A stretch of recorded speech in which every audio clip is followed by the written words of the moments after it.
Hello friends, welcome to my YouTube channel. तो आज हम आपको बताएंगे क्लास 9th की संख्या पद्धति की एक्सरसाइज 1.3 का थर्ड क्वेश्चन। तो इसमें थर्ड क्वेश्चन का पहला क्वेश्चन पहले बता चुके हैं पहली वीडियो में। अब शुरू करते हैं सेकंड क्वेश्चन। तो ऐसे इस प्रकार करेंगे। सेकंड क्वेश्चन है 0.47, 7 के ऊपर बार है, तो हम इसे मानेंगे। माना x इजगल टू 0.4। अब 7 के ऊपर बार है तो हम इसे इस प्रकार लिख सकते हैं 7 7 7 7 डॉट डॉट डॉट आगे अनंत तक। इसे समीकरण 1 मान लेंगे।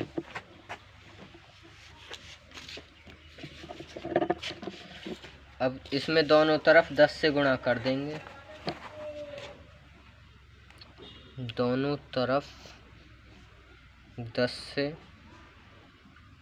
गुणा करने पर 10 से गुणा इसलिए करेंगे क्योंकि यहाँ पर एक संख्या में बार है। अगर दो संख्या में बार होता तो 100 से गुणा करते और 3 में होता तो 1000 से। तो लिखेंगे 10x इजगल टू, ये पॉइंट इधर चला जाएगा गुणा करने पर और आ जाएगा 4.7777।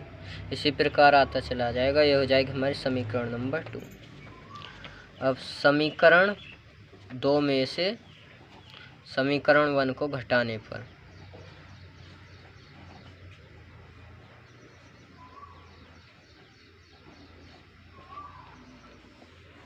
लिखेंगे 10x इजगल टू 4 × 7 7 7 7। इसी प्रकार आगे बढ़ता चला जाए और इसे लिखेंगे x is equal to 0.4777 dot dot dot आगे बढ़ता चला जाएगा। इसे माइनस कर देंगे इसमें से, तो बचेगा 9x इजगल टू 4। यहाँ पर हमारा यही बच जाएगा और 7 में 4 जाएगा 3, तो आ जाएगा x इजगल टू 4 × 3/9। यह गुणा में है तो भाग में चला जाएगा।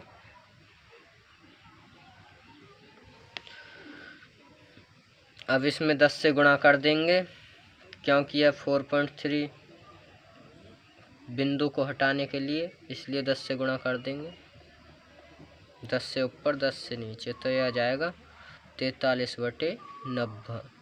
यही हो जाएगा आपका आंसर। चलते हैं नेक्स्ट क्वेश्चन की तरफ। थर्ड क्वेश्चन है, इसे भी इसी प्रकार करेंगे। माना x इजगल टू 0.001, इसके ऊपर बार है तो इसे हम इस प्रकार लिखेंगे कि दोनों तरफ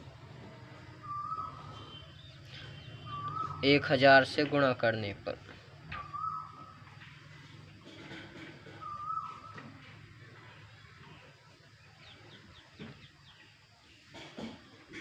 तो ये हो जाएगा 1000x इजगल टू 1.001001001। इसी प्रकार आगे बढ़ता चला जाएगा और ये हो जाएगा हमारे समीकरण नंबर 2।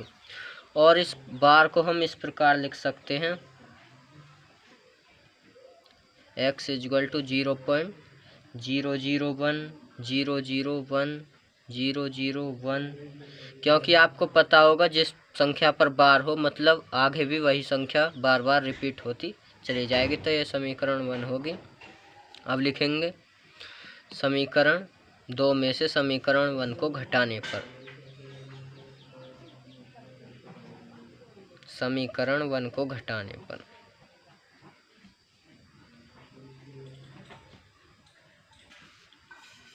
तो लिखेंगे 1000x इजगल टू 1.001001001 और लिखेंगे समीकरण 1 को x is equal to 0.001001001।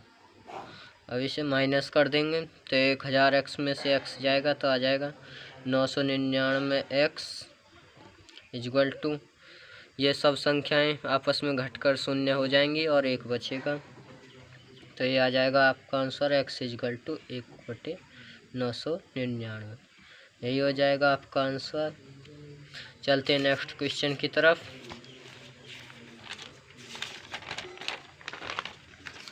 Fourth question है हमारा 0.99999, इसी प्रकार आगे बढ़ता चला जाएगा। को P/Q के रूप में व्यक्त कीजिए। क्या आप अपने उत्तर से आश्चर्यचकित हैं? अपने अध्यापक और कक्षा के सहयोगियों के साथ उत्तर की सार्थकता पर चर्चा कीजिए। तो आइए सॉल्व करते हैं इस क्वेश्चन को। लिखेंगे हल। तो इसे भी हम माना x इक्वल टू 0.9999, इसी प्रकार मानते चले जाएंगे। ये हो जाएगी हमारी समीकरण नंबर 1। अब दोनों तरफ 10 से गुणा करने पर, दोनों तरफ 10 से गुणा करने पर तो ये हो जाएगा 10x इक्वल टू, ये 9 हमारा आगे आ जाए क्योंकि 0.4 अब 4 अंकों से पहले लगेगा, तो ये हो जाएगा 9.9999। ये हो जाएगी हमारी समीकरण नंबर 2। तो लिखेंगे समीकरण 2 में से समीकरण 1 को घटाने पर,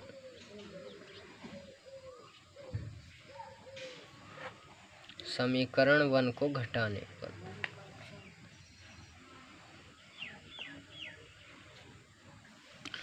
तो लिखेंगे 10x इक्वल टू 9.9999 और x इक्वल टू 0.9999। ये आगे बढ़ती चली जाएंगी क्योंकि ये अनंत तक होती हैं। तो इसे माइनस कर देंगे, 10 में से एक x जाएगा तो बचेगा 9x इक्वल टू, ये यहाँ पर कट जाएंगे और बचेगा 9। तो इसे लिखेंगे x इक्वल टू 9/9, 9 से 9 कैंसिल, x इक्वल टू आ जाएगा 1, जो हो जाएगा हमारा आंसर। चलते हैं नेक्स्ट क्वेश्चन की तरफ।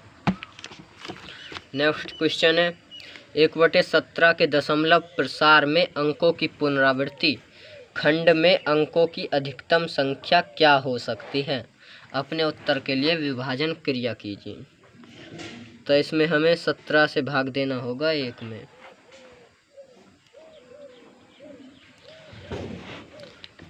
तो ना जाने की 0 पॉइंट लगाकर बढ़ा लिया 0, तो अभी भी नहीं जा रहा है ये, तो इसमें एक 0 यहाँ बढ़ाएंगे और यहाँ 17 पंजे 85,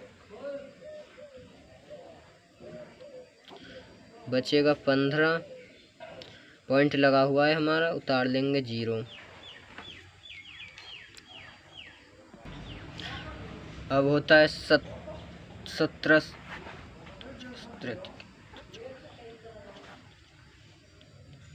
8 136, तो बचेगा 4, 10 में 6 गया 4, बचेगा 1, उतार लेंगे 0।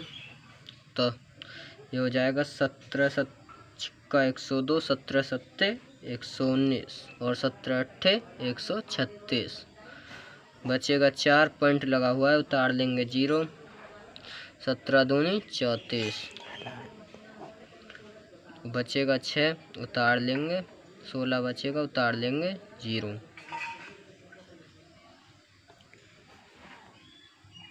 जा तो लिखेंगे 17×51,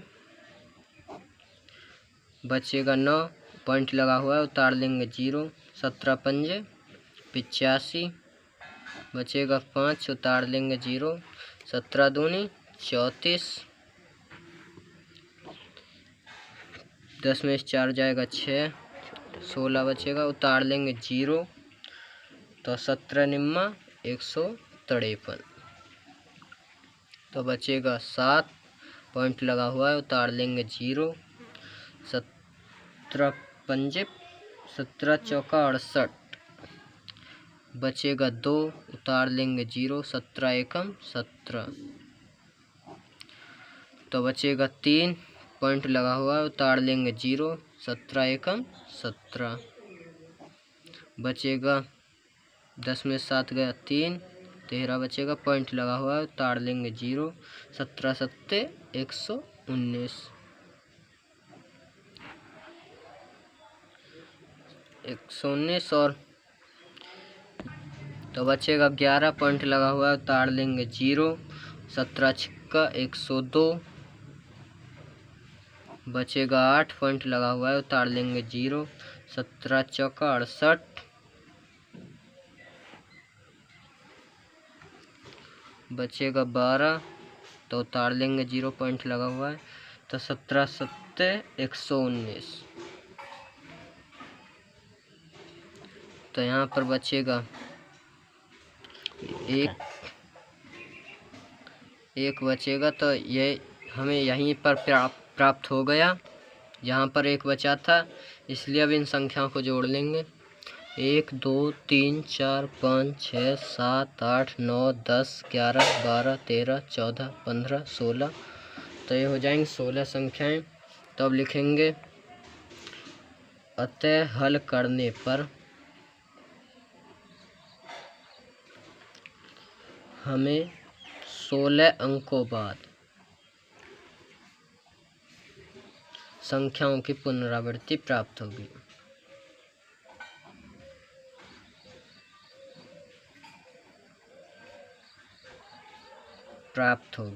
तो यही हो जाएगा आपका आंसर। चलते हैं नेक्स्ट क्वेश्चन की तरफ। नेक्स्ट क्वेश्चन है P अपॉन Q को, जहाँ पर Q इक्वल टू 0 नहीं होना चाहिए, के रूप की परिमेय संख्याओं के अनेक उदाहरण लिखिए। जहाँ P और Q पूर्णांक हैं जिनका एक के अतिरिक्त अन्य कोई उभयनिष्ठ गुणनखंड नहीं है और जिनका शांत दशमलव प्रसार है। क्या आप यह अनुमान लगा सकते हैं कि Q को कौन सा गुण अवश्य संतुष्ट करना चाहिए? तो करते हैं इसे सॉल्व। लिखेंगे हल। यहाँ पर मैं एक ऐसी संख्या लेता हूँ जिसके एक से अतिरिक्त कोई उभयनिष्ठ गुणनखंड न हो, तो लेते हैं 7/2, और दूसरी संख्या लेते हैं 11/5, और तीसरी लेते हैं 21/10। अब इसका हम सॉल्व करते हैं। तो लिखेंगे 7 को भाग देंगे 2 से, 2 तिया 6, बचेगा 1, पॉइंट लगाकर बढ़ा ली 0, 2 पंजे 10, तो इसका आंसर आ जाएगा 3.5, जो कि शांत प्रकार का दशमलव प्रसार है, शांत प्रकार का। अब इसी प्रकार 11 में भाग देंगे 5 से, 5 दूनी 10, बचेगा 1, पॉइंट लगाकर बढ़ा ली 0, 5 दूनी 10, तो इसका भी शांत दशमलव प्रसार हो जाएगा क्योंकि यहाँ पर शेषफल नहीं बचा है। लिखेंगे 2.2, और यह किस प्रकार का है? शांत दशमलव प्रकार का। इसी प्रकार इसे सॉल्व करेंगे। 10 से भाग देंगे 21 में, 10 दूनी 20, बचेगा 1, पॉइंट लगाकर बढ़ा ली 0, 10 से कम 10, तो यहाँ भी शांत प्रकार का हो जाएगा, शांत दशमलव प्रकार का। तो हम अब लिखेंगे अतः हम इस निष्कर्ष पर पहुंचते हैं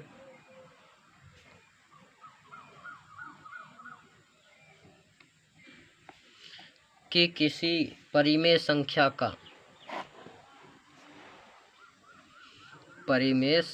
का दशमलव प्रसार शांत हो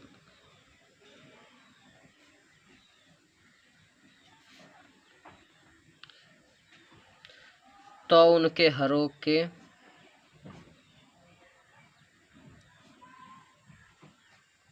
अभाज्य गुणनखंडों में केवल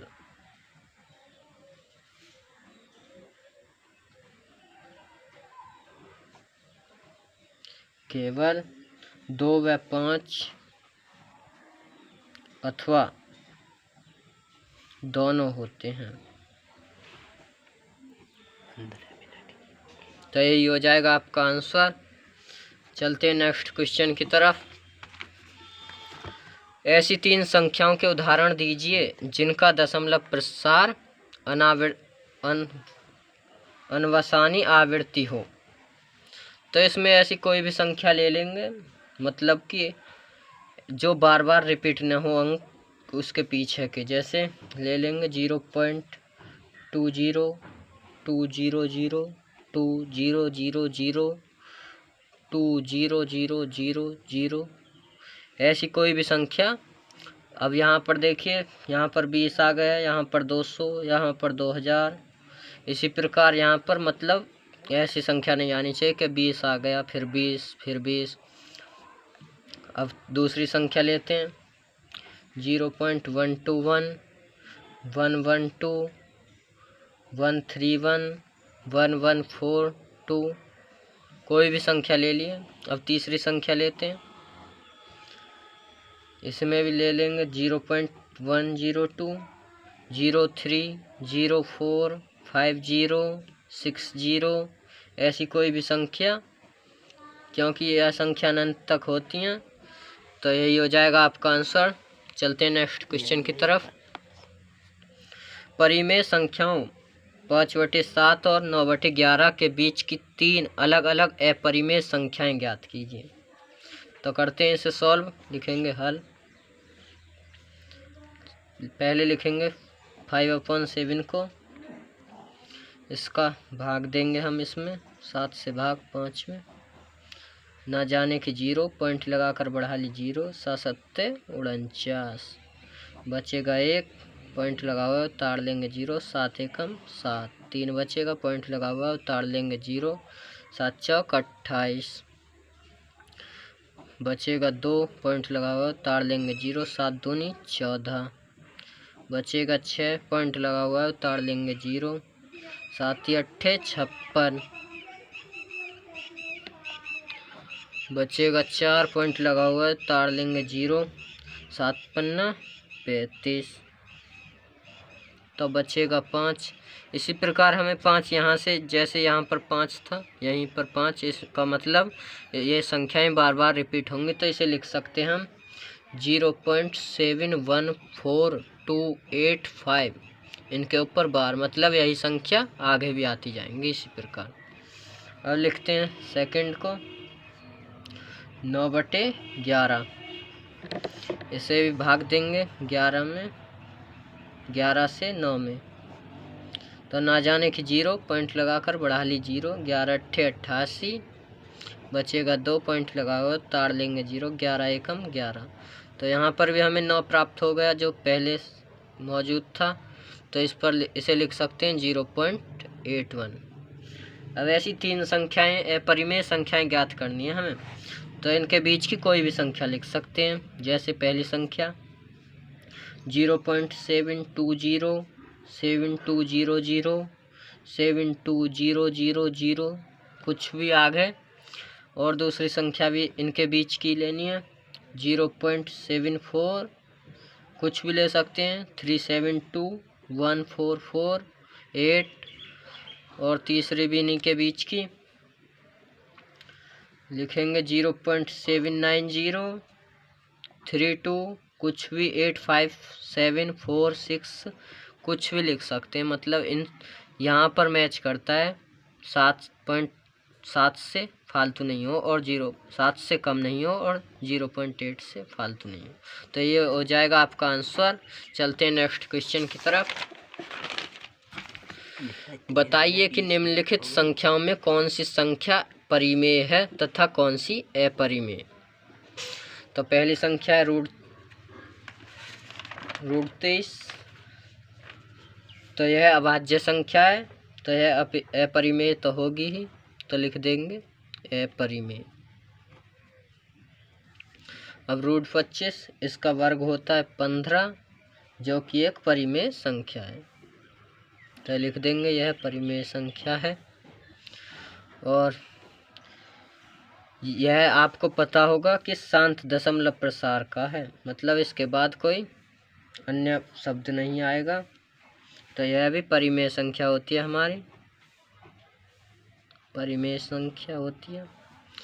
अब चलते हैं फोर्थ पर। 7.478478 इसी प्रकार ये आगे बढ़ता चला जाएगा। तो आपको पता होगा कि यह अशांत तथा अनावर्ती दशमलव है, तो इसलिए यह हो जाएगी अपरिमेय संख्या।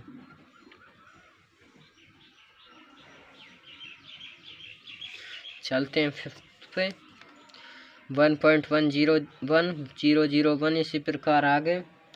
तो आपको पता है यह अशांत तथा अनावर्ती दशमलव है, इसलिए यह भी एक अपरिमेय संख्या होगी। लिख देंगे अपरिमेय संख्या।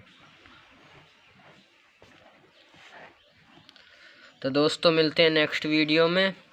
और आपने अभी तक वीडियो को लाइक नहीं किया है तो लाइक कीजिए और चैनल को सब्सक्राइब कीजिए, ताकि हर वीडियो की नोटिफिकेशन आप तक पहुंच सके। और तब तक के लिए जय हिंद।